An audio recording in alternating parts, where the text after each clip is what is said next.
The first is Dean Clement or Clement. Want to make sure I'm pronouncing it correctly. Got it. Clement.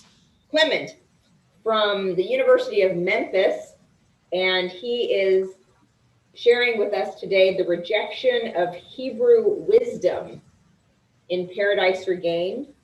Heather Hirschfield from the University of Tennessee, Knoxville, will be sharing Be Thinking on the Early Modern Stage, and she's discussing a variety of works, including the Spanish Tragedy and Merchant of Venice, as well as Arden of Faversham. And finally, we'll end with Patrick Jolly of Mercer, Virtuous Vice, Saintly Sins, Sin and Social Institutions in Middleton's Women Beware Women. So we have, as Deneen's favorite adjective, I'll keep using it, a lovely panel of three speakers, but we'll start with Dean Clement of the University of Memphis and Paradise Regained. Thank you. Great, thank you. Hello, everyone. I am not sure if, are we doing share screens? Is that possible? You certainly may. Can I share my screen with you all? You don't mind? Absolutely. Let's see. Just hover along the bottom and a toolbar should appear. There you go. Is that working? It is. I've never actually done that before. Hey, all right. Okay, so the rejection of Hebrew wisdom in Paradise Regained. After the Son of God refuses Satan's offer of food, wealth, and earthly power in Paradise Regained, the devil tries one last temptation of Christ. In an episode not found in the biblical source material, Milton's Satan tempts Jesus with wisdom. Be famous then by wisdom, Satan urges, arguing that all knowledge is not couched in Moses' law, the Pentateuch, or what the prophets wrote. Miltonists typically interpret this moment as a satanic offering of Athens, or the classical canon of Western philosophy. Indeed, Satan explicitly states that Athens, the eye of Greece, is mother of arts in his diabolical enticement. To this offer of Athens, the Son protests, he who receives light from above, from the fountain of light, no other doctrine needs. You may have heard that from some of your students from time to time. Thus, the standard interpretation goes, the Son rejects Athens and embraces Jerusalem, or divine revelation found in the Judeo-Christian scripture.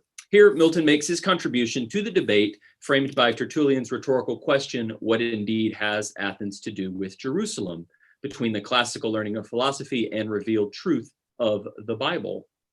There is a beautiful simplicity to the Athens-Jerusalem dichotomy. However, like many dichotomies, the divide between the two is more porous than precise. One cannot simply accept the wisdom of Jerusalem and reject the wisdom of Athens. As happens with any cultural contact, ideas, philosophies, and customs cross over, find adoption and adaptation.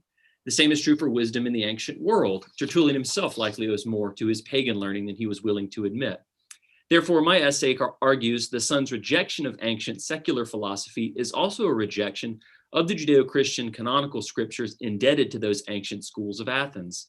This is because many of the spiritual truths found in the Judeo-Christian Bible come directly from the Athenian tradition, incorporated into the Bible after the Hellenization of Palestine in the 4th century.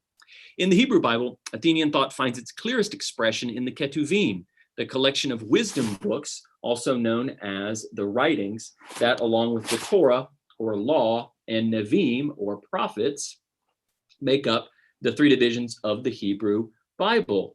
My students who are tuning in, Ketuvim is your extra credit code word, so make sure you jot that down for your extra credit. James G. Williams further specifies that Proverbs and Ecclesiastes are the two chief works of the ancient Israelite wisdom tradition. Out of the Ketuvim, it is the book of Ecclesiastes that most concerns my reading of Paradise Regained, for it is in this book specifically that Milton works to reject in his poem.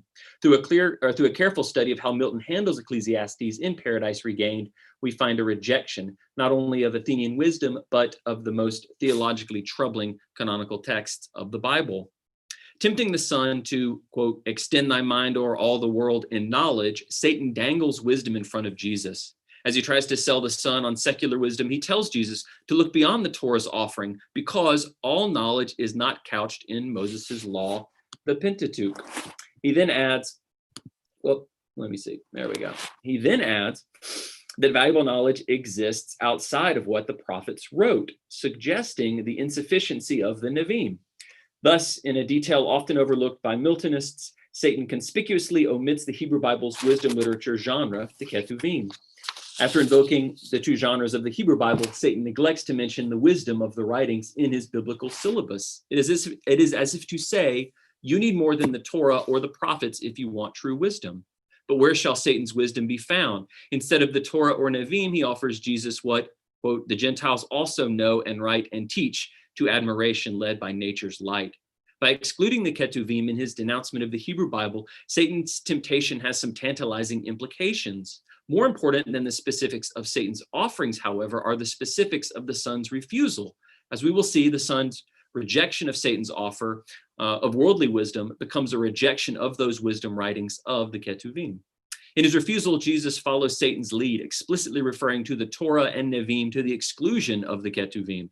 As he makes clear, all our law, meaning the Torah, and our prophets, meaning the Nevi'im, are enough for Jesus. No mention is made of the writings when either character runs through the Hebrew Bible's constituent parts. As I said before, this is an important detail. Jesus dismisses the kind of wisdom Satan proffers with the belief that the fountain of light suffices. For Jesus, human reason, Athens, or sage philosophy, as Satan calls it, is not enough on its own.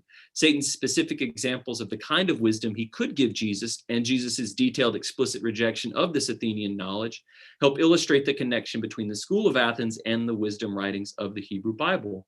In his temptation, Satan offers up the Peripatetic and the sect, Epicurean and the Stoic severe, schools that emerged out of ancient Athens. Jesus refuses these philosophies, deeming the Peripatetics those who in virtue placed felicity, calling the Epicureans those who simply celebrate corporal pleasure, and labeling the Stoics last in philosophical pride. Significantly, we find echoes of these philosophies in many books of the Ketuvim. So the Ketuvim contains the Hebrew Bible's collection of wisdom literature, a distinct genre of the ancient Near East. Because they lack references to Mosaic law, Exodus, or even the Babylonian exile, books like Proverbs, Ecclesiastes, Job, and the Song of Songs could have come out of any society in the ancient Levant. Only references to God, and more infrequently Yahweh, connect the content of the writings to the religious community composing it. Instead of divine revelation or prophetic proclamation, wisdom in the ancient Near East came from lived experience and careful observation. One of the things these wisdom writers could not help but observe was the injustice in cosmic order. And so the Ketuvim contains differing theodicies in response to cosmic injustice. Rather than confirm the guiding providence of God, some books of the writings present disturbing, even heretical conclusions about God's role or lack thereof in universal affairs. I've written elsewhere about how Milton ignores Job's complaint in a rather subtle solution to that book's problematic implication. Milton essentially rejects the portions of the Job that confound his theology. Today, I want to focus on how Ecclesiastes questions the connection between righteous behavior and righteous reward, as well as the notion of a benevolent providence, or as Robert M. Seltzer tactfully says, asserts that divine providence is not evident in life. So this explains why the most glaring omission or rejection of the Ketuvim in Paradise Regained is the Son's rejection of the book of Ecclesiastes. With the presence of Persian loanwords and other philological details, Ecclesiastes is, like Job, another post-exilic Hellenistic composition. Philip Jenkins considers it the best literary monument of these Ptolemaic years and adds that although it survives in Hebrew, Ecclesiastes is richly laden with Greek concepts and philosophical terms, and it suggests the influence of Stoic, Epicurean, and rationalist perspectives. Of the whole Hebrew Bible, Ecclesiastes is perhaps the most indebted to ancient Athens. One hears many echoes of Athens in Ecclesiastes, but the most important for consideration of Paradise Regained are its Epicurean and Stoic resonances. The hedonism of Epicureanism, if not Epicurus, found purchase in the Hellenized world and convinced many that the good life consists in living life to the fullest today. The book of Ecclesiastes agrees, saying, I know that there is nothing good in the time of man, but to rejoice and to do good in his life, and also that every man eateth and drinketh and seeth the commodity of all his labor. Ecclesiastes encourages readers to praise joy, for there is no goodness to man under the sun save to eat and to drink and to rejoice, and to eat thy bread with joy and drink thy wine with a cheerful heart. Over and over again, the Carpe Diem ideal finds biblical support in this book of the Ketuvim. Therefore, when Milton's Jesus condemns Epicurean philosophy in Paradise Regained, he condemns these Epicurean passages in Ecclesiastes. After seeing just a sliver of the Epicurean elements in Ecclesiastes, we can better understand Jesus' rejection of Athens in Paradise Regained. Of all the Athenian philosophies that the Son scorns, however, he harbors particular distaste for the Stoic, who contemns all wealth, pleasure, pain, or torment, life and death, or death and life, which when he lists, he leaves, or boasts he can. The Son condemns the Stoic for being ignorant of themselves, of God much more, and how the world began. And in a moment that recalls Jesus' rejection of earthly glory in Book 3 of the poem, he says of the Stoics, to themselves all glory arrogate, to God give none, rather accuse him under usual names, fortune and fate. Stoics do not properly glorify God, in other words, and demean his providential power by dismissing it as random chance. By the first century of the Common Era, the Son's understanding of fate would have undoubtedly been influenced by Stoicism. According to the Stoics, fate is an overpowering force external to us, to which we shall succumb either willingly or unwillingly. This leads to a kind of fatalism for the Stoic, who realizes our place within the world has already been determined by a greater force, and the only choice left to us is whether to embrace that destiny or to fight against it, for it will come to pass no matter what. That's John Sellers on Stoicism. Epictetus was able to spin Stoic fatalism into a coherent moral system, but the Son, understandably, has a different reaction to the kind of indifferent resignation to cosmic forces to which this Stoic line of thinking leads. Harboring the most vitriol for Stoicism, Jesus acerbically dismisses it. For all the Stoics' tedious talk is but vain boast, the Son says in his rejection of Athens. Within this dismissal, however, lies another sly allusion to Ecclesiastes, which opens with a vain boast that will become the book's main refrain. Vanity of vanities, saith the preacher, vanity of vanities, all is vanity. It goes on 27 times in Ecclesiastes. Life is rendered as a vanity. Ecclesiastes' most Stoic passage is perhaps its most well-known. The book's to all things there is an appointed time, and a time to every purpose under heaven verses urge a kind of Stoic acceptance. Where are we? There we go. Of life's blessings and tragedies, a fatal resolve in the face of outrageous fortune. When considering the appropriate response to life's calamities, a later verse shrugs and rhetorically asks, shall not all go to one place, stating the fatalism at the root of Stoic philosophy. In the midst of his complaint, as Job struggles to understand the lack of retributive justice in God's universe, he famously asks, but where is wisdom found, and where is the place of understanding? In the midst of his wisdom refusal, Jesus declaims, who therefore seeks in these true wisdom finds her not. Scholars have previously understood this as Jesus' distinction between classical pagan wisdom and revealed Christian truth. I've argued for a more complicated understanding of the Son's final refusal of Satan's temptation. When Jesus distinguishes between these, that is Epicurean and Stoic thought, and true wisdom, he must include the book of Ecclesiastes among the dismissed texts. The dismissal of Ecclesiastes is only one part of Milton's larger attempt to distance the disturbing elements from the wisdom tradition in the Hebrew Bible from Paradise Regained. If time permitted, I would perseverate on this for much longer, but I'll conclude with this point. As it happens, the Son dismisses the wisdom writings from the beginning of the poem, establishing how throughout Paradise Regained, Milton quarantines the Ketuvim. During his first monologue, the desert-bound Son disregards the Ketuvim and singles out the Torah when he praises Scripture. The law of God I read, he says, and found it sweet, made it my whole delight. The Son then explains how his search for self-identification led him to include the Nevi'im in his curriculum. Straight I again resolved, he says, the law and prophets. Never in the entire poem do Jesus or Satan explicitly refer to the Ketuvim, writings, or wisdom tradition to which Ecclesiastes belongs in their catalog of biblical texts. Scholars make hay out of the Son's dismissal of Athens, but no one considers that he may also be rejecting the most Hellenized books from the Hebrew Bible. In my reading, which distinguishes between kinds of wisdom in the Hebrew Bible, Jesus rejects both Athens and the classical wisdom found in the writings of the Ketuvim. Thank you.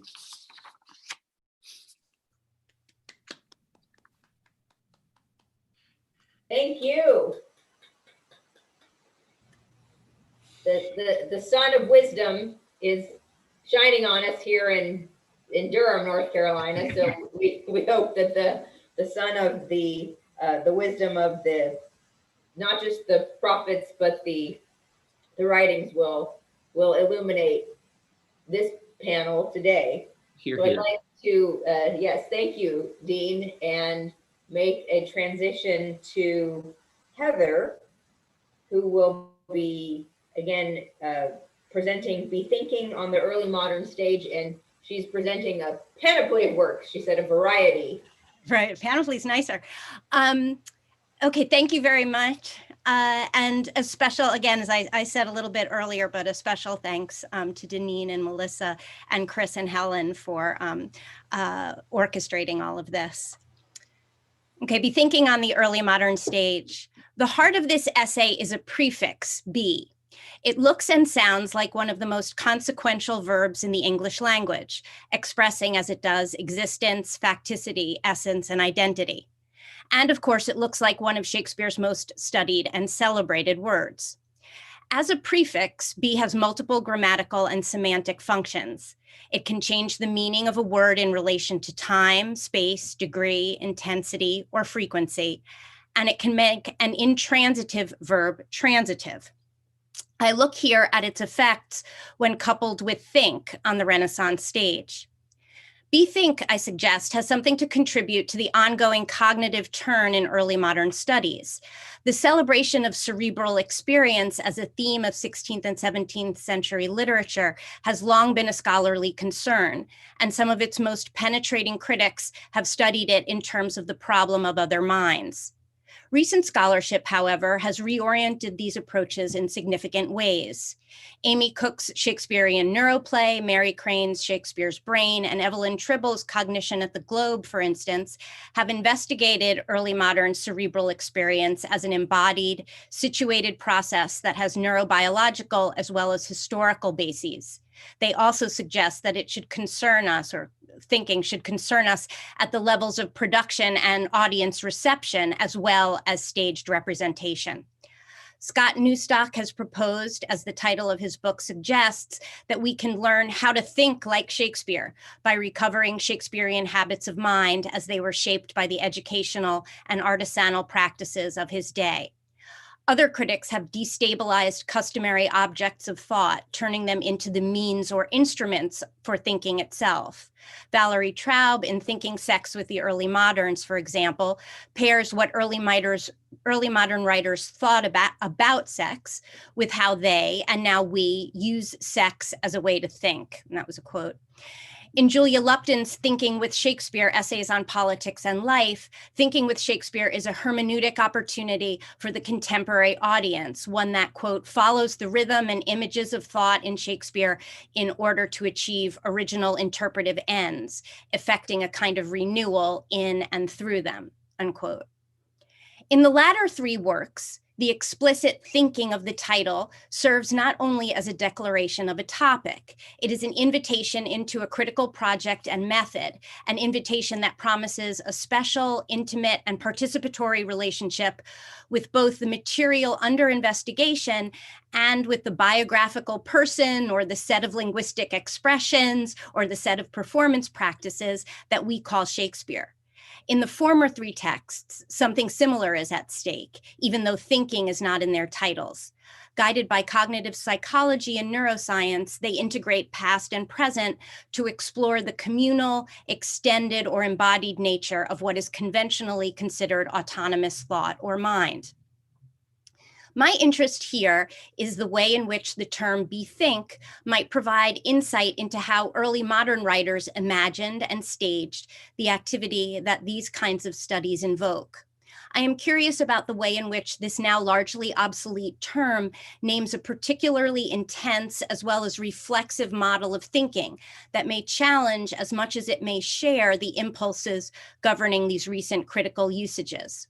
Part of the challenge the term may mount, I suggest, derives from the way in which it moves across discursive realms, knitting together and reinforcing the distinction between spiritual and commercial meditation. Okay, so here's a little bit about be. Widely used in Old English, be survived the decline of the pure prefix in Middle English, flourishing in new combinations in the 16th and 17th centuries.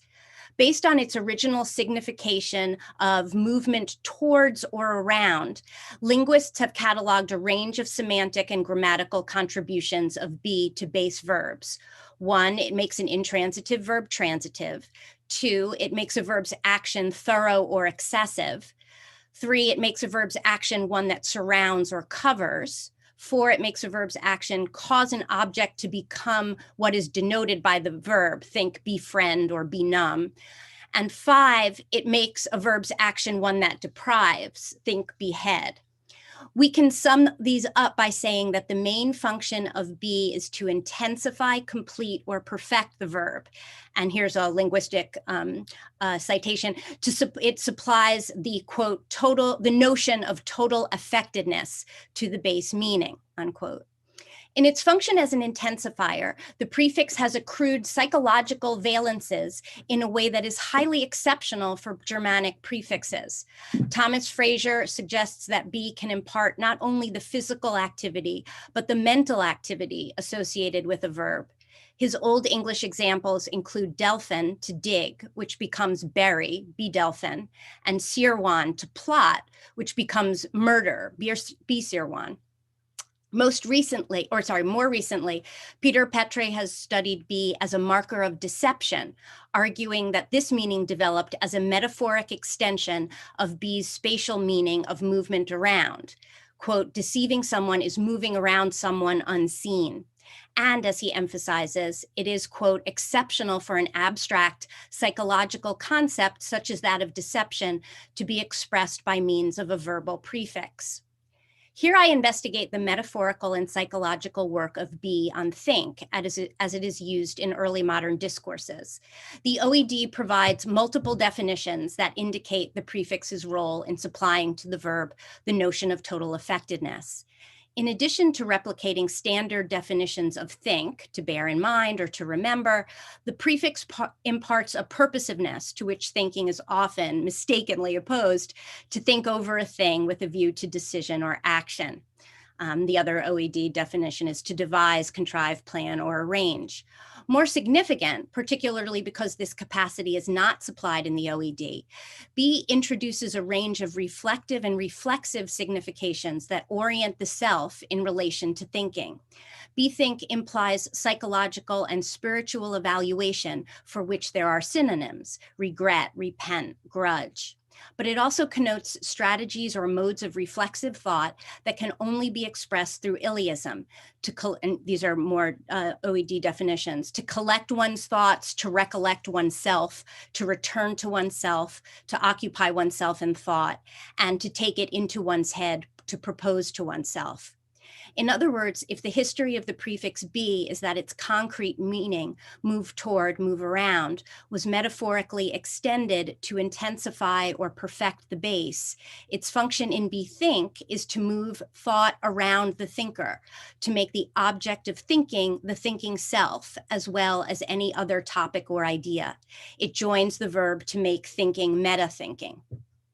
In early modern printed texts, most occurrences of the word are reinforced with the reflexive pronoun. A simple EBO keyword search gives close to 2,300 instances of the word in roughly 1,000 records from 1473 to 1642. So that's 2,300 versus 260,000 instances of think. So you can tell that there's a difference there. Given the predominance of religious publication in the period, it should not be surprising that bethink appears most frequently in theological contexts. It appears as a sermonic exhortation in Bullinger's, we may bethink ourselves what we owe unto God, and as part of a lesson in spiritual practice in Perkins's discussion of contemplating the crucified Christ. In this knowledge of Christ, 3 things are required. The first is notice or consideration, whereby thou must conceive in mind, understand, and seriously bethink thyself of Christ as he is revealed in the history of the gospel and as he is offered to thy particular person in the ministry of the word and sacraments. Both examples rely on B's intensifying function to demand their audience's full concentration on the self in relation to God and Jesus, and both uses are meant to make the audience aware of their own role in such concentration. This function is especially poignant in Elizabeth Grimstone's persuasions to her son. Think, O think, and bethink thyself from whence thou camest, where thou art, and whither thou goest, for thou art here in an obscure land governed by the prince of darkness. These examples are morally orthodox, if distinctly Protestant, in their devotional or penitential focus. But Bethink can open onto more unexpected formulations that offer a range of spiritual logics. In his A Direction to Death, for instance, William Purnaby supplies a marvelous justification for humans' inability to know their hour of their death. If, he explains, many knew they should die tomorrow, they would bethink themselves how many ways they might molest and afflict their adversaries, as though now they did despair of themselves and did desire to refresh themselves with their enemies' blood. Purnaby's use of bethink to signal self-consciously vengeful contemplation sounds closer to the language and plots of the period's drama. In the theater, the term invites characters and audiences into postures of reflexive thinking, as the thinker thinks about or acknowledges him or herself as a thinker. And these postures shift decisively the customary spiritual orientation of bethink. I call attention here to a few Shakespearean and non-Shakespearean models of staged bethinking, emphasizing not only more expected moments of tragic, vengeful concentration, but also of commercial calculation. To start with those tragic moments, in the final act of Thomas Kyd's The Spanish Tragedy, Geronimo alone prepares the fatal performance of Solomon and Perseda for the court. He addresses himself. Bethink thyself, Geronimo, recall thy wits, recount thy former wrongs thou hast received by murder of thy son. And lastly, not least, how Isabel, once his mother and thy dearest wife, all woe begone for him, hath slain herself. Behoves thee then, Geronimo, to be revenged. The plot is laid of dire revenge. On them, Geronimo, pursue revenge, for nothing wants but acting of revenge. Geronimo's Bethink Thyself is a command for him to think and to think about himself thinking. It ushers in one of his multiple soliloquies, the dramatic convention meant to stage the mind at work, the mind in what Hannah Arendt calls soundless, solitary dialogue. Critics have long debated the dynamics of the early modern soliloquy, particularly whether it offers, quote, a transparent revelation of self or a rhetorical performance of a prefabricated persona. Bethink does not necessarily solve this question, but it makes clear that playwrights, actors, and their characters were, at least on some occasions, meant to demonstrate their awareness of their roles as thinkers. Here, Geronimo tells himself, and thus the audience, that he is wholly caught up or engaged with thinking. And in the process, he redirects towards bloodthirstiness, a term whose dominant use was allied with a wholly different set of attitudes: penitence, mercy, forgiveness. We can see a similar dynamic twist in Arden of Faversham, when the language of bethinking is co-opted to parody Green, Black Will, and Shakebag, the hapless would-be revengers on Arden. Here, bethinking is a collaborative rather than private endeavor, one that has to be duplicated multiple times because of the murderer's incompetence. After their first attempt to catch Arden in St. Paul's fails, Green proposes, "Let us bethink us on some other place where Arden may be met with handsomely. Remember how devoutly thou hast sworn to kill the villain." Less than 40 lines later, he has to repeat, "Let us bethink us on some other place whose earth may swallow up this Arden's blood." And when their next plan to sneak into his inn to kill him in bed is foiled, Green makes one more attempt to catch him on his journey home. "Let us bethink us what we have to do. Black Will and Shakebag I have placed in the broom closet, in the broom closet watching Arden's coming. Let's to them and see what they have done." The gesture to be thinking in the Spanish tragedy is sensational as well as serious, while in Arden it is parodic, mocking. But both contribute to their play's tragic drive, and both depict men as they plan or prompt revenge. My next two examples deploy the term within comic, commercial frames, and they demonstrate the theater's role in shaping bethinking for economic calculation. My first example, from Merchant of Venice, neatly funnels revenge impulses into the financial and spiritual interests of city comedy. Shylock's response to Bassanio's request for 3,000 ducats includes an elaborate assessment of Antonio's ventures, with the conclusion that, quote, "I think I may take his bond." Bassanio assures Shylock that Antonio is good for the loan, and Shylock both agrees and seems to reconsider. "I will be assured I may, and that I may be assured I will bethink me. May I speak with Antonio?" As does Green and Arden, Shylock bethinks alongside another, with Bassanio fully privy to his turn of phrase and the reflexive thinking it signals. But Shylock's self-directed public use only reinforces his uncanny privacy and isolation, what Kenneth Gross eloquently calls the opacity of his character that gains for him the impression of an interior life. For unlike the other instances we have seen, Shylock does not elaborate the content of his bethinking at this point. It is introduced some 100 lines later with the merry bond, when we learn what was inaugurated in the moment of his bethinking. The second part of Thomas Heywood's If You Know Not Me, You Know Nobody, an early 17th century dramatization of the life of Sir Thomas Gresham, makes the businessman the center of economic bethinking. In the opening act, a merchant comes to Gresham to negotiate an enormous trade in Barbary sugar. Gresham acknowledges that he has already, quote, "bethought myself both of the gain and losses incident," before enumerating the details of the deal. He pauses to consider further and alone addresses himself.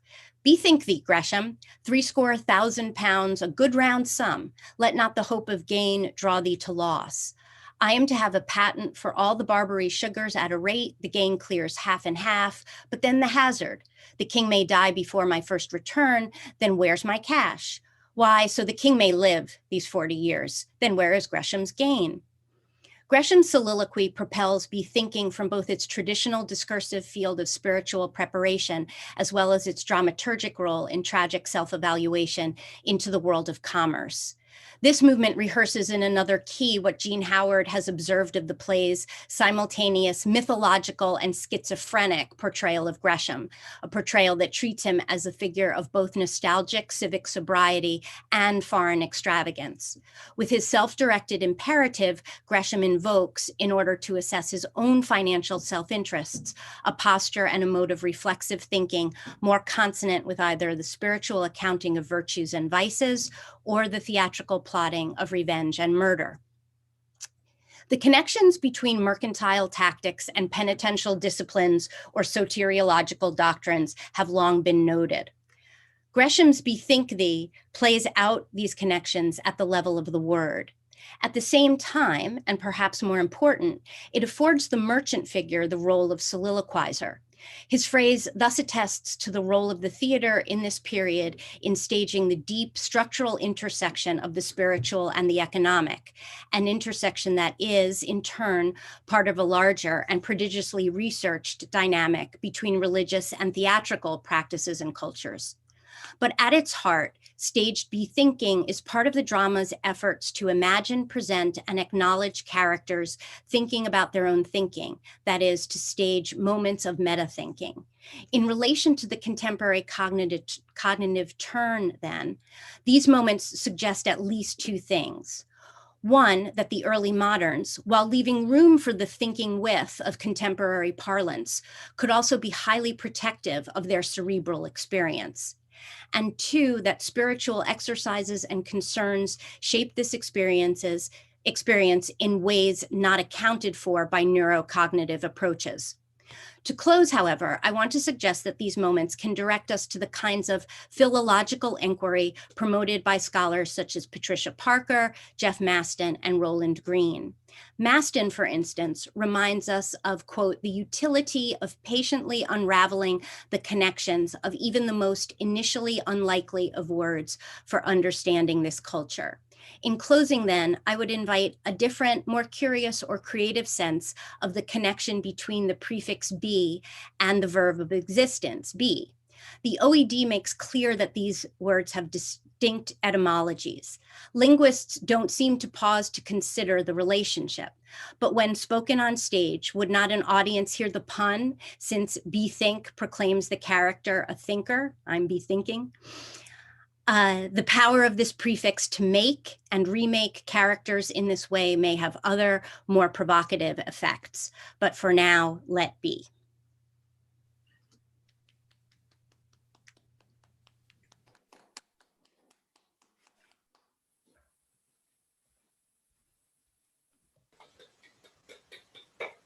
Thank you. Methinks it is time for our third paper, which is Patrick Jolly, bethinking about virtuous vice and saintly sins. But lovely alliteration, Patrick, thank you. Sin and social institutions in Middleton's Women Beware Women. I love that title. Thank you very much for having me. I've enjoyed myself so far. Okay, let's see. Everyone, you can all hear me, right? Okay, great. Just making sure. All right. Virtuous vice, saintly sins, sin and social institutions, and Thomas Middleton's Women Beware Women.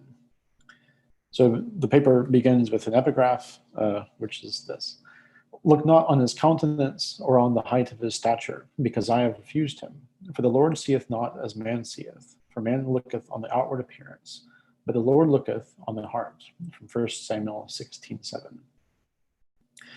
In Thomas Middleton's play, Women Beware Women, there is a constant tension between the outward appearance and the inward heart. This tension is essential to fallen human nature. It is always a source of sin and suffering, and it ceases only in death. This is not merely the conflict between interiority and exteriority. Middleton shows us something more than is revealed in Iago's "What's he then that says I play the villain" speech, since Iago's speech is primarily concerned with interpersonal relations of a more private nature. Middleton, on the other hand, explores how sin is not only hidden by public institutions of virtue, such as marriage and royal parades or ceremony, but is the very foundation of those public institutions. These particular institutions are two of the most public displays of virtue that were performed in Middleton's day. There were also religious ceremonies, which is why sin is a more fruitful theme to explore than the more secular villainy. In fact, much of the language of the play is centered on religious morality. In his prefatory verses to the 1657 edition of the play, Nathaniel Richards points out that in this drama, drabs of state vexed have plots, poisons, mischiefs that seldom miss, to murder virtue with a venom kiss. However, the intimate connection between virtue and the state's poisons has yet to be explored fully in the scholarship on Women Beware Women. In this paper, I explore how public institutions of virtue both mask and are founded upon individual sinful desires in the first act of Women Beware Women. The first scene of Women Beware Women illustrates the tension between a virtuous appearance with an underlying sin, as well as Middleton's use of eyesight to reveal this tension. The play begins with Leontio's mother exclaiming that "Thy sight was never yet more precious to me." This is the very first line of the play, followed by an outpouring of love upon her son. Leontio's response, an aside, is that it is the fortune commonly of knavish children to have the lovingest mothers. It is the sight of Leontio that deceives mother into believing that he has not a knavish child, even though, as he shall soon reveal, he certainly is a knavish child. It is mother's sight, the sight of this poor, affectionate soul, she says, that can see no wrong in Leontio's character. Indeed, Leontio's homecoming fills her with as much joy as on the day of his birth. She says, "Since thy birth joy, a mother's chiefest gladness, after she's undergone her curse of sorrows, thou wast not more dear to me than this hour."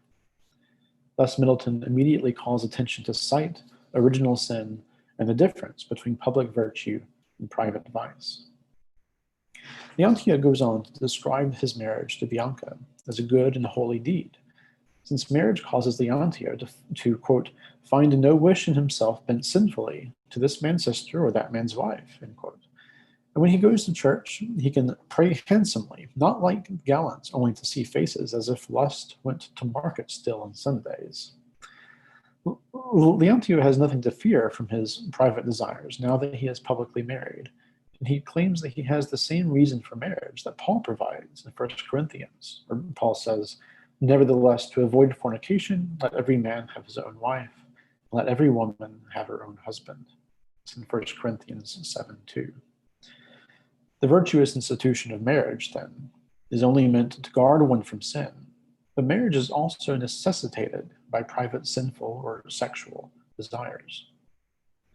Leontio's marriage is unsuccessful in guarding him entirely from sin, however, because he likens his marriage to a sin, theft. Immediately after the market stolen Sundays bit, Leontio confesses that he is guilty of one sin, mother, more than I brought into the world with me, but that I glory in.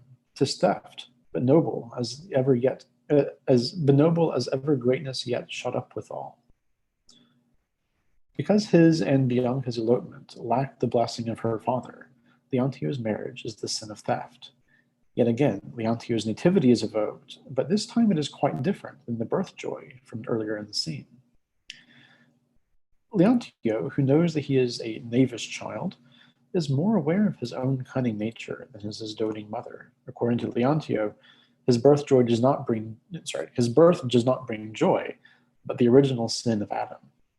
It is not clear whether Leontio knows the significance of this reference to original sin, since the original sin of disobedience to God was theft, the same sin as Leontio's.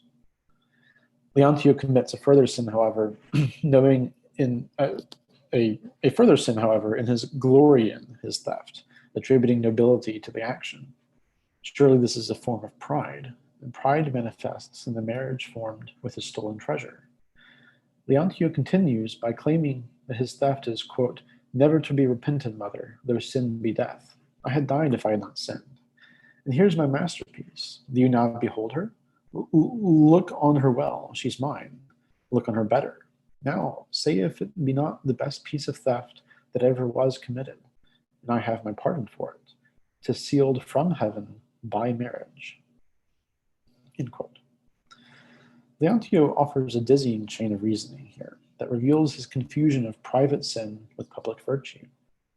Leontio, in full knowledge of the consequences, refuses to repent, though sin be death, reflecting his knowledge of Paul's sin is the sting of death from 1 Corinthians, and Paul's the wages of sin is death from the letter of Romans. Though Leontio has committed a sin that mirrors Adam's original, he also believes that the theft has saved him from sin. He says, I had died if I had not sinned. Little does Leontio know that his will be the first death of this tragedy, however.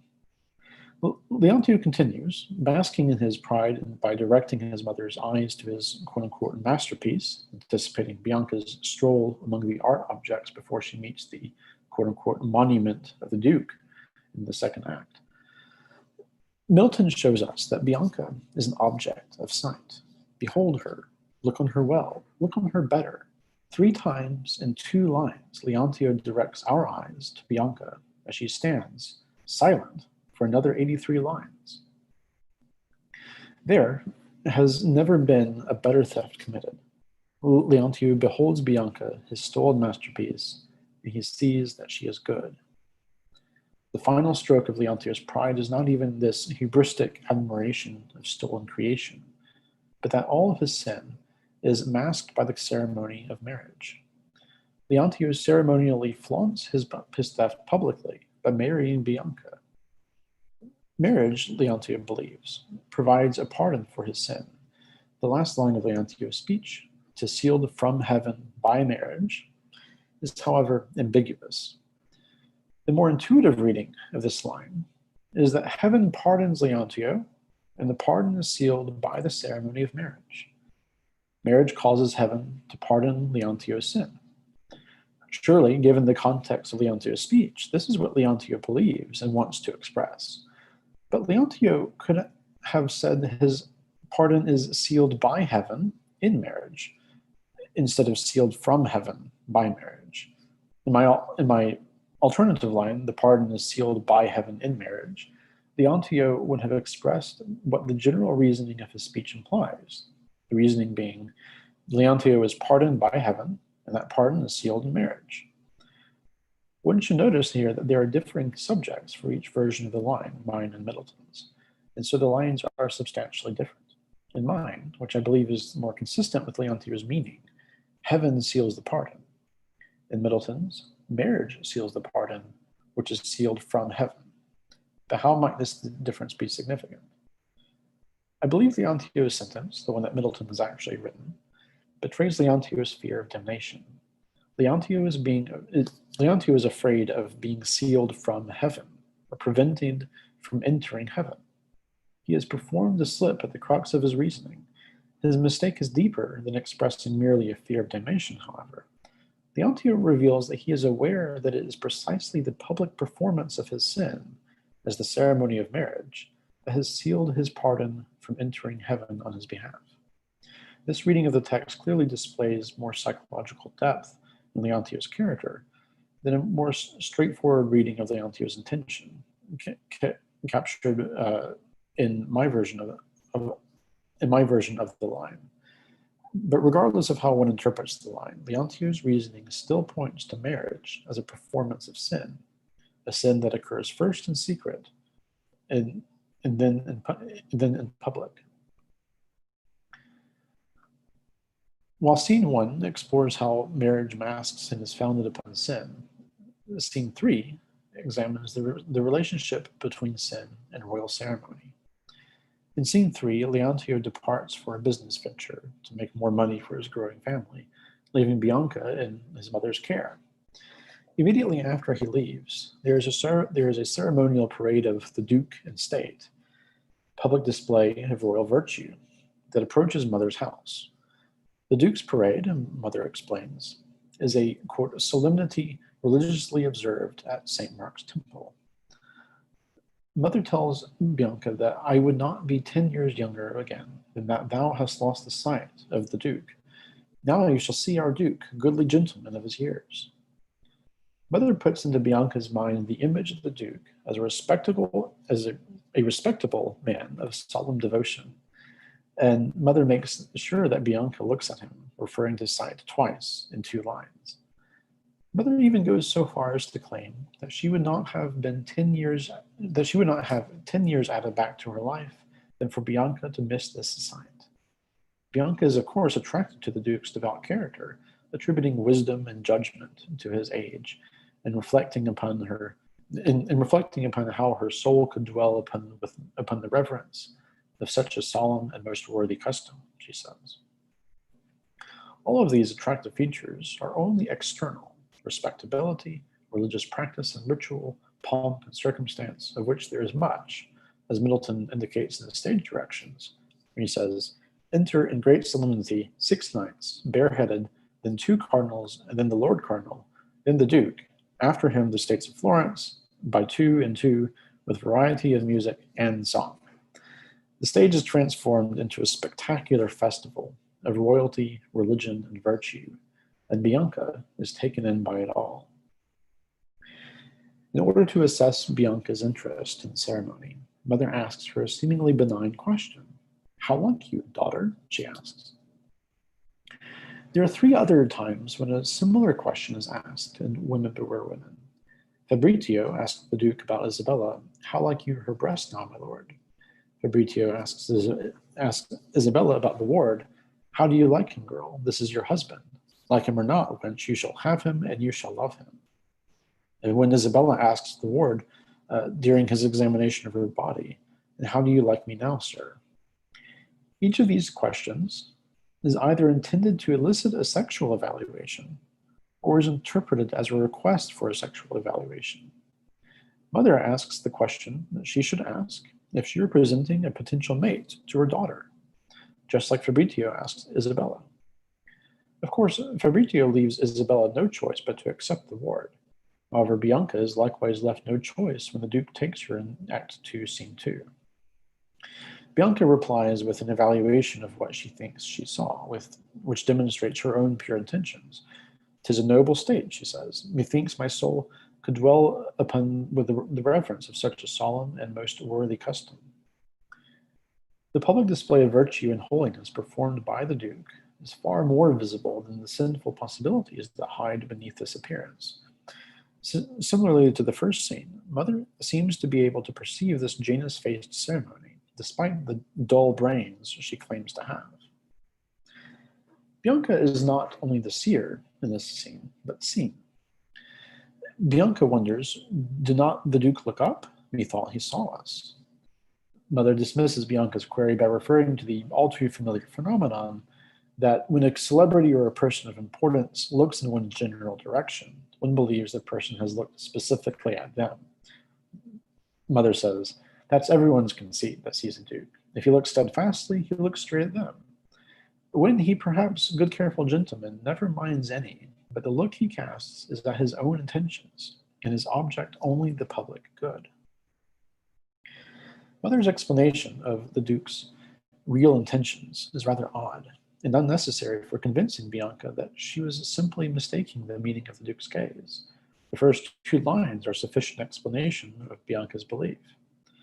Mother argues that the Duke's fixed gaze is only an outward manifestation of an internal gaze at his own intention, the pursuit of the public good.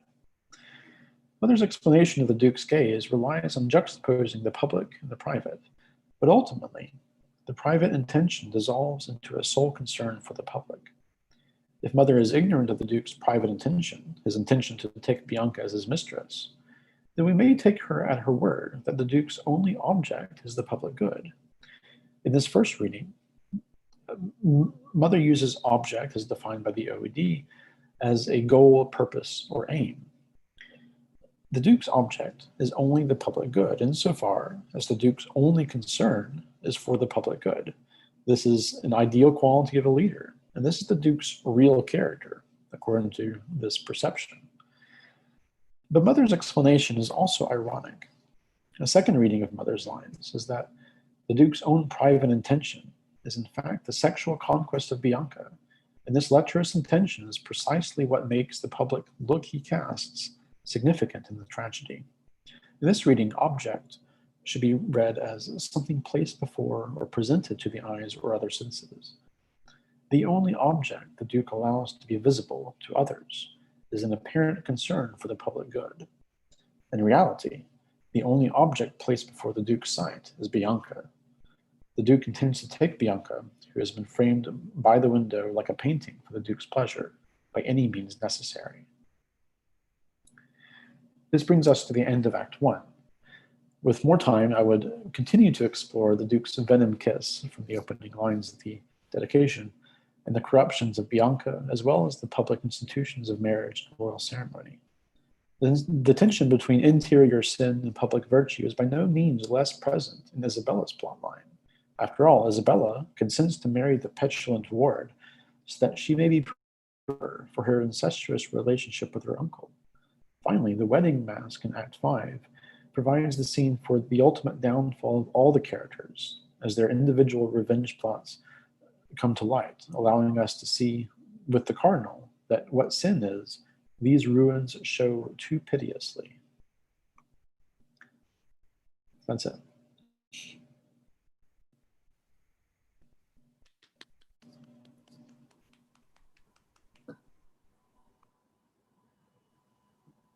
There really should be an automated applause function.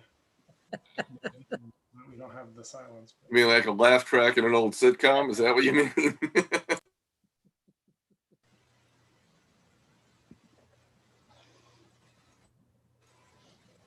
Okay, oh, I just want to make sure I was unmuted. So thank you so much, Dean and Heather and Patrick.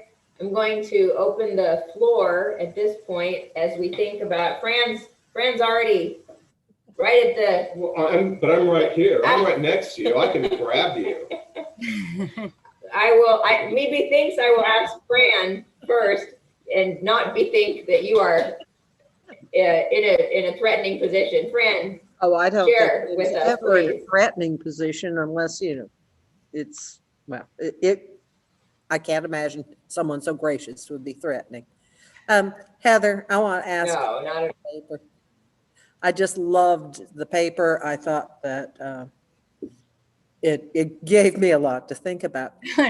One of the things I was thinking about was the way that cognitive theory does or does not intersect with performance theory. And Schechner saying, theater has to be embodied to be theater, that until it's embodied, it's just words on a page. And I don't know how you account for the way that embodying text changes it. I'm thinking about Hamlet telling the players, don't do these gestures because you'll change the meaning. I'm thinking about Johnson saying, those malicious actors, they ruined my play. But I'm also thinking about Marston saying, comedies are writ to be spoken, not read. The life of these things consists in action. And so I guess my question is, when you've got text so ephemeral, or performances ephemeral, and text so unstable, can you factor that in? Well, that's a great question, and I do feel like this paper, which really I just should say emerged out of my reading of "If you know not me, you know nobody," and just being so startled by that line, "Bethink thee, Gresham!" Like, yeah. What is this guy doing? Yeah. That it really does sort of sit at that intersection of cognitive and performance studies. And it seems to me, and this is relatively new territory for me, so it does seem that cognitive studies are becoming more and more linked with performance studies, and particularly that Evelyn Tribble's Cognition at the Globe is really putting them together and trying to make sense of how acting practices actually take shape around what would you call it, standards or mental processes that enable them. In terms of, and so I'm not sure this is going to answer your question exactly. What it may be a comment, I don't know. Yeah.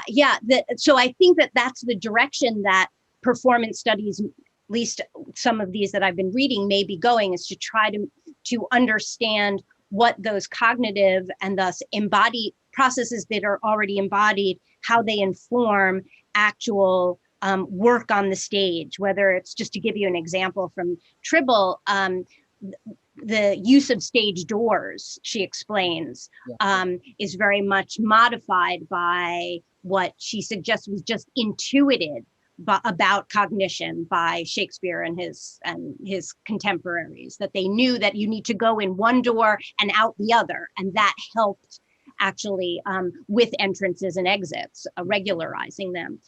With Bethink, I guess what I was trying to do was to say that the effort here is to perform an act that we usually think of as solely cognitive, like show the person, give the person an opportunity to embody thinking, simply by saying bethink, that it would set up the actor to stand in a certain way, to pose in a certain way, and that those directions would be taken from the broader uses of it in other discourses, but that you are trying to signal that I am doing this thing that usually you can't see. Yeah, I can only think of Bridget Geller, I think, who had a piece about how one embodied melancholy in the Renaissance stage, working from emblem books and other art pieces.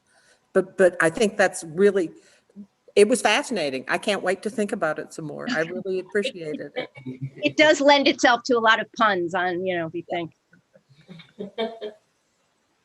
Jim Pierce, would you like to ask a question?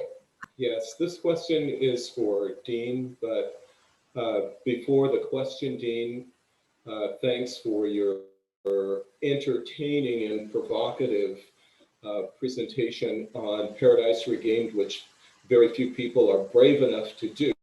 We get a good paper on this about every 10 years. So my question, if it's really a question, is years ago, Don Cameron Allen talked about the problem of Jesus crossing and recrossing the boundaries of his divinity within the poem itself. And you emphasize this, his vehement rejection of Stoicism as the last in philosophical pride. What do you make of that? How do you understand that particular intensity? You mean like his specific vehemence against Stoicism? Why does he why does he land on Stoicism so hard or denounce it? So Why does that become the last thing? And chronologically, it's the last. But what's going on? That's a good question. I guess right now I would say probably because it's the closest to notions of Christian faith or belief in Christian providence. I mean, of Stoicism or Epicureanism or the Peripatetics, it would be easier for a Christian in the 17th century to kind of gravitate towards the Stoicism and to say, well, that doesn't sound that bad. I mean, the Epicureanism is just, that's rank hedonism, full stop for someone in the 17th century. But Stoicism, maybe that has some, so it's easier to shade that into becoming Christian faith. That's what, what's his name? I'm blanking right now. 1 second. I was in my notes. Oh gosh, what is it? Sorry. I'm not gonna be able to find it. Oh, yes, I can. Hang on. Here we go. Paul Tillich, The Courage to Be. That's one of Paul Tillich's big things is here's how Stoic resignation becomes Christian faith or a belief in providence. So maybe that's the reason why Jesus sees how easily this could be adopted, and that's why he worked so hard to reject it. Would be my first guess. Well, some critics look at Jesus himself in the poem as tending towards Stoicism himself in his responses. Oh yeah, I mean the entire thing is, he has a very Stoic resolve throughout. I mean, it's kind of it's an easy Stoicism for him because he's taken care of, and he doesn't eat anything, but he doesn't really talk about being hungry or it's storming outside, but he's okay. He's never in any kind of physical discomfort or physical threat. The stakes are so low or non-existent in that, which is obviously not true for the everyday Joes like you and me. We have to have real Stoic resolve in the face of calamities that Jesus, at least in that, doesn't have to reckon with.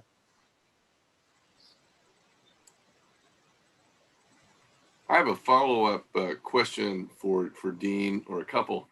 First of all, are you suggesting, because you're noting how the Ketuvim are excluded from this formula that Jesus uses, that's also true in the New Testament, where Jesus says, on this depends all the law and the prophets, and he doesn't say the Ketuvim. But then, of course, Jesus frequently quotes the Psalms and often refers to other parts of the Ketuvim. So that's one part of the question. Are you suggesting that there's this rejection based on silence? Maybe you can answer that one first, and then I've got a follow-up on Ecclesiastes itself in Paradise Regained. Yeah, sure. I mean, I guess I'm doing a couple of things. One is just pointing out the linguistic absence, the verbal absence of this word, or even the writings, or the hagiographical books is the other way the 17th century reader sort of understood that section of the Hebrew Bible. It's just not there, whereas the law and the prophets are. There's no mention of the writings. But the other is to kind of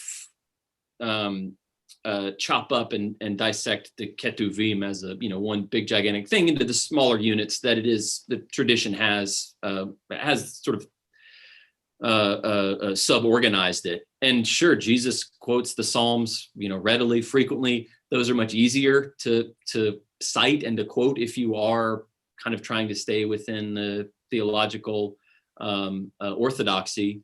So part of it is the specifics of Ecclesiastes is problematic. Yeah. And Jesus, but you're right. Jesus does refer to it in book 3. He mentions it directly. Yeah. Well, in fact, let me just read this. This is in that penultimate speech, or that ultimate speech that Jesus is making, rejecting Stoicism.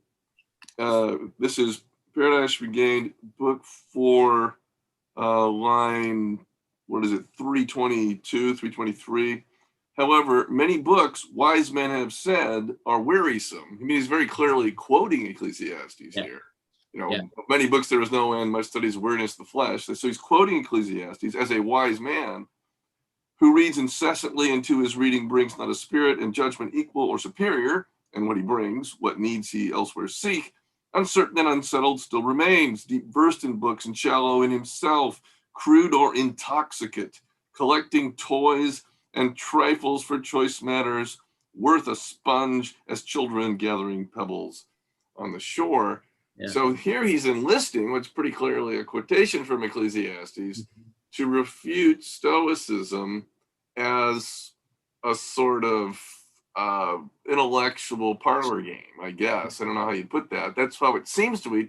How would you relate this quotation to your argument? Yeah, I mean, first of all, this is the terror of doing one of these conferences via Zoom, and everyone has their bookshelves behind. I know exactly. It's not really. in a hotel room conference room. You're right. But I mean, what I would say is, and that's a passage I've thought about, and I have a couple of replies. One is, if you look right above the passage that you're quoting, which we can all do because we have our copies here. Jesus also says, who therefore seek in these true wisdom finds her not, or by delusion far worse, her false resemblance only meets an empty cloud. And one scholar notes that this is a reference to the myth of Ixion, who seeking to embrace Hera clasps a cloud instead. And so here we have, right, Jesus sort of using pagan myth to reject pagan myth. And I would say he's doing the same thing a few lines later. He can use Ecclesiastes to reject Ecclesiastes. And part of the deep irony of the book, which, a lot of people point to Jesus's ironic discourse in this. That's kind of a pretty standard way to read how Jesus, talks and interacts, is this, he's working on so many layers of irony here. I'm not suggesting that Milton is incapable of being heretical. Please don't misunderstand. But I do think you need to take fuller account of what seems like actually a fairly positive reference to Ecclesiastes in the course of your argument. Sure. Yeah. Thank you. If I could jump in, I had a quick question for Patrick. Sure. Yeah. Hi. So listening to your paper, I'm a historian, so I apologize if I'm coming at this from a bit of a different perspective. But one of the things I was thinking a lot about was this idea of a public action versus a private action. So it makes me think a lot about like Jürgen Habermas and the public sphere and the private sphere, and how often the private is gendered female and the public is gendered male because of the performative aspect. So I was kind of wondering how you see that, if you see that at all, displayed on the stage in reflection to how English society may have been when you're looking at these plays, and if you could connect the two at all. Yeah, let's see. So I haven't looked at Habermas's work, but I think looking at the public as more masculine and the private as more feminine, I think that would definitely be a very fruitful way to explore it, because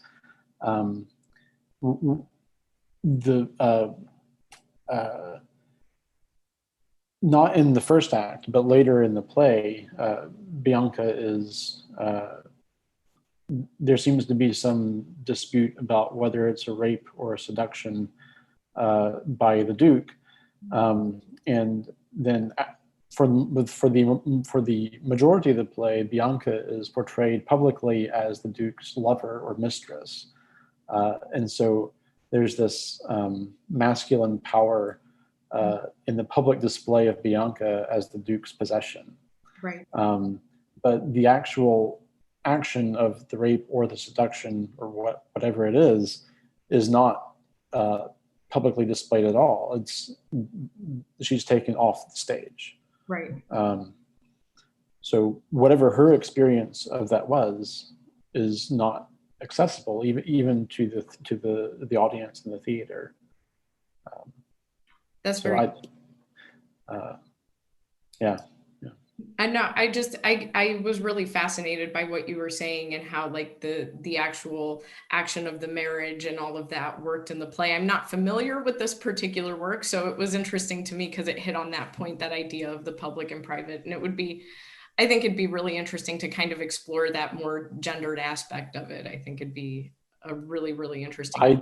I definitely will. Yeah. Thank you. Thank you very much. Yeah. Absolutely. I thought I saw Robin Reed, our pal in Virginia. Robin, did you have a question? Yes. You have to unmute, Robin. Hello, it's good to see you. Yes, thank you. I just have a quick one. All three papers were, I thought, very heady and pushing toward metaphysics, theology quite a bit. But Heather's bethinking also made me think of Harold Bloom's comment, which is just about my favorite one of his, about characters overhearing themselves. I love that comment. And that more than Hamlet, I love to think of Juliet's nurse overhearing herself saying, "Oh, I have a brain." And just as a common thing that doesn't have to be as deep as Hamlet, it's a marvelous thing in Parolles and just so many characters who overhear themselves and talk to themselves. Bethinking is just pretty rampant, I think, but yeah. I think that's such a great point. And what I would imagine the use of the term does is kind of sharpen the consciousness of it, right? If we imagine that often characters in soliloquy are sort of having a conversation with themselves or having a prayerful moment in which they imagine they're in another kind of dialogue. And then if we go with the Bloom sense that everyone sort of is caught at any moment of speech and sort of hearing from the outside or hear outside, that what Bethink does is sort of announces that the character themselves is aware of it. Like, you don't need Harold Bloom to tell you that the characters are telling you, I'm in this moment doing this. And I think that's what intrigued me about it, is that it gives a certain kind of, again, awareness or conscientiousness to the act itself. So again, just sort of focusing that effort. But I would agree that we should give a lot more credit for those thinking moments across the stage, and not only to our models in Hamlet. I do think, though, that it isn't a good idea to forget there's nothing either good nor bad, but thinking makes it so. Mm-hmm. There's a kind of relativism that runs throughout any talk about thinking in this period. Oh, absolutely. Yes. And I think, and actually, and then I'll stop. I've thought, I know it really is regressive or abyssal when you get into it, is that a lot of these contemporary titles seem to be more positive about thinking. Like, we can think with Shakespeare, or we can think like Shakespeare, and that this is an automatic good. It's perceived as an automatic good. And that's where your point is so well taken. Well, and I think it's also pache for the Bloom fans, but it is a very Victorian, Bradleyan way of imagining that you can somehow make contact with Shakespeare's mind through his characters. Mm-hmm. Mm-hmm. Can I ask a? Oh, or yeah, Northway, Kara Northway. Thanks. I just a quick follow-up, since you got us thinking about prefixes. And I was wondering if methinks with an M works a little differently, or if you don't want to answer that, maybe thinking about bethought. What happens if you're talking about it in the past? In the past. That's such a lovely question. if I'm remembering correctly, methinks is not actually a prefix. It's the construction where you would substitute "it seems to me." That's how it's working. But given my little ending where I said we should be more creative and clever about it, or less, sort of stuck in the OED about it, I'm actually really taken with trying to put methinks and bethinks together, even though, again, I think technically it's not the same. But me thinking returns, is sort of super self-conscious, actually. And there are a couple of places, including, and this goes back to the earlier session, that someone pointed out to me that there's a lot of it in Midsummer Night's Dream. And that would be a place to go. So that would be something I'd want to pursue at some other point, is what is the relationship between those two? Thank you. Melissa? Just piggybacking on the whole bethinks conversation here. I really think you're onto something with how bethink was used during the early modern period, as far as like being associated with some sort of interiority or reflectiveness, because I see that in Spencer. It's not a common word used in Spencer, but it is, when it is used, it's usually around the time when there's a character reflecting on previous happenings, or even just to indicate that a character is reflecting. Like I know at the end of book 1, when the satyrs start to dance around Una and stuff, Sylvanus comes out and he bethinks, where he's like, what is going on here? So I mean, there is a moment where we're supposed to get inside of his head and see like what he's thinking about the situation. So I think that's a really, I think that is I know, I can't get out of it. association.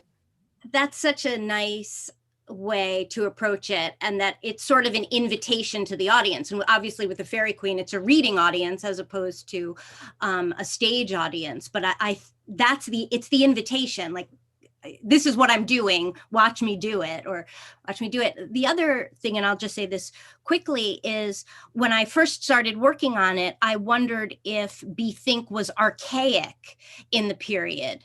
And I don't think it is, actually, looking at the OED. I don't think in the 16th and 17th centuries it's yet archaic in the way it would be for us.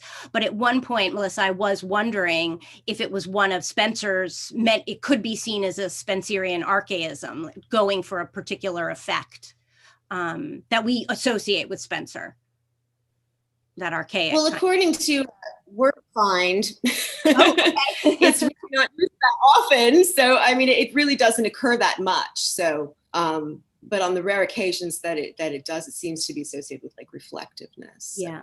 And I think the archaic sense could be there too. We're deliberately using this weird old word. If I could follow up on the conversation, it struck me, Heather, you were, of course, a great person, scholar of early modern psychology, and I'm afraid I'm not. What is the logic or the understanding of the subject that allows a subject to command him or herself? It's always struck me at the beginning of Dr. Faustus, who I used to teach a lot in the British Lit Survey course, when he says, "Settle thy studies, Faustus." And I used to tell the students, he's bossing himself around because he's the kind of guy who bosses people around, and there's no one else to boss around but him. But the thinking element there you're giving us is that indeed this was a, I don't know, cognitive stance where you could bifurcate yourself and order yourself around. Was there writing on this, or was this sort of just a kind of lay understanding of what a human can do? Well, Scott, that's a fantastic question. And I'm not sure I'm going to be able to give a great answer to it. In fact, it's something that I would want to use to organize further thinking about this. My instinct is that bethink is meant to signal a very conscious notion of the self as divided in some way, or capable of talking to oneself, of being in a position to, as you said, is order yourself around, or pose something to yourself in the third person. It certainly seems to be part of a whole series of moments on stage where, and Faustus is a great example of moments where characters talk to themselves in a way that's meant to indicate a conscious splitting of the self. And what the control that the writers of the period and then the characters of the period have over that is distinct, however, from a lot of criticism that looks into subjectivity as being unconsciously split or split at the level of the unconscious. So this is yet another place where it seems like our early modern writers knew something about layers of selfhood and layers of subjectivity without necessarily wanting to claim an unconscious level for it. So that might be where I would go, but it's a really well-framed question. And it brings us back to our old days in graduate school. Exactly.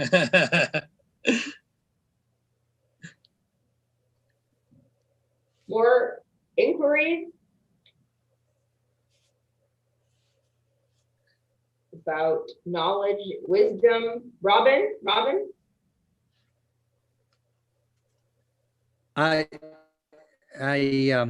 Just a brief comment, such an interesting subject. And I do wonder in relation to Spencer, whether the consciousness that we sense in Shakespeare, how much it is shared by a Spencerian character. And the wonderful new book of Judith Anderson about figuration of women pushes that, I think, about as far as we can take it. But I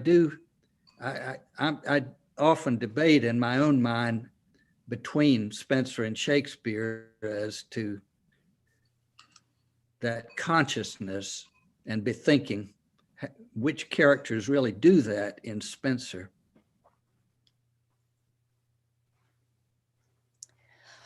Wow. Well, I'm nervous about saying anything about Spencer, and I would turn that over to other folks. But I wonder whether, and this is based on some recent reading, a really lovely set of essays on character that was edited by Toril Moy and a couple of other people. And I wonder if the goal in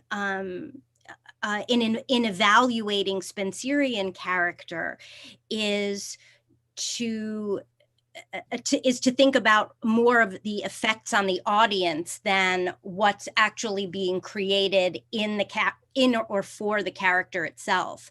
That the assumption would be that that is part of the writing process, of which Spencer was so aware, was to create a character that a reader would whose interiority the reader would understand, rather than one that he was building or presenting from the inside out.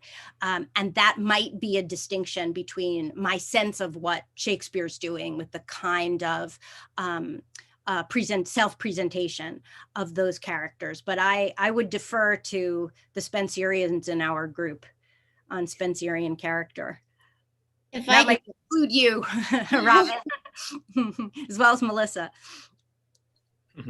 If I could just chime in here, and Robert, I know you have a lot more expertise on this than I do, but I personally don't have a lot of problem with reading Spencer's characters as having subjectivity. I think that I don't think that he necessarily meant them to be aesthetic objects only. And as far as audience, I think Heather's point is a good one on that, because, you know, at the end of the day, I think he was trying to entertain a little bit as well. So we have to kind of believe in the characters to go with that. I mean, I know that might be a kind of reductive way of looking at it, but I personally don't have a problem with reading subjectivity into that, although I know that some people do.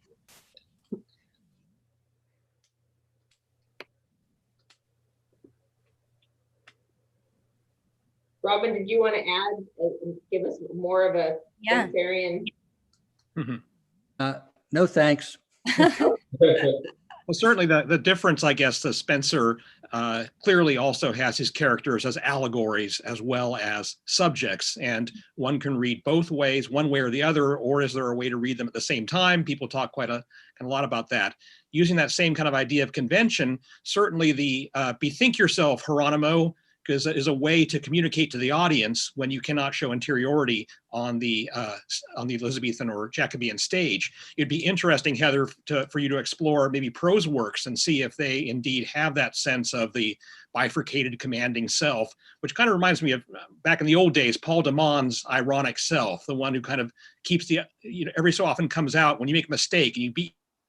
Say, I'm never going to do that again. But then that ironic self disappears once more, and you're back into that same single self until you make a mistake again and analyze yourself from a meta position. It'd be wonderful to think of that if that kind of idea was even back in the 16th and 17th centuries. That sounds great. That sounds great. Thank you. Fran, were you chiming in? No, okay. I was just thinking about this idea of interiority and exteriority, and wanting to ask Patrick Jolly to have the final word about the public and the private and the interior and the exterior. There was some intersection between what Heather was just elaborating about. Patrick? Yeah. What did you have in mind? To know if you were making a connection between what Heather was just addressing with subjectivity and interiority and exteriority, and what your paper about the private and the public, if there was just some overlap that you wanted to share. Right. Yeah. I think there definitely would be some overlap, and I suppose in my paper with the explorations of the particular words and structures of Leontio sentences in particular, that reveal something of his own beliefs about the sort of suppressed beliefs about his own moral and social and religious predicament, right, that he finds himself in, that his own speech reveals these things unwittingly to himself and to others. But those are very detailed syntactical sort of nuances that I think could be related to Heather's project for sure. Well, thank you, everyone. I feel wiser and more knowledgeable after this session. So I will pass the mic to Chris or Deneen. We are pausing at this point, and we have other events, other virtual. Oh, Yael, welcome. Thank you. Nice to be here. Deneen, would you like to bring us out into break? And Sure. This was such a lovely set of papers, so thank you. Let's do what we did before and give an unmuted round of applause. Unmute. I was thinking, especially since that Michelle's last question about overlap between Heather and Patrick, the kind of visibility question that runs throughout your paper, Patrick, I think might have a kind of footprint in Heather's as well, and this intersection that Fran brought up between the performance theory and cognitive theory. Whether or not something is embodied, there are ways in which there's a kind of verbal visibility that seems to be signaled by this kind of bethinking language that does seem congruent with some of the display that you were talking about, Patrick. So I feel like we should do our own acoustic display of thanks for these papers. Rochelle is right. We are moving to another break. And so please bethink yourself about what you have heard and return quickly within 15 minutes, where we're going to have 4 more lovely papers before dinner. Okay, we'll see you back in a few minutes. Thanks.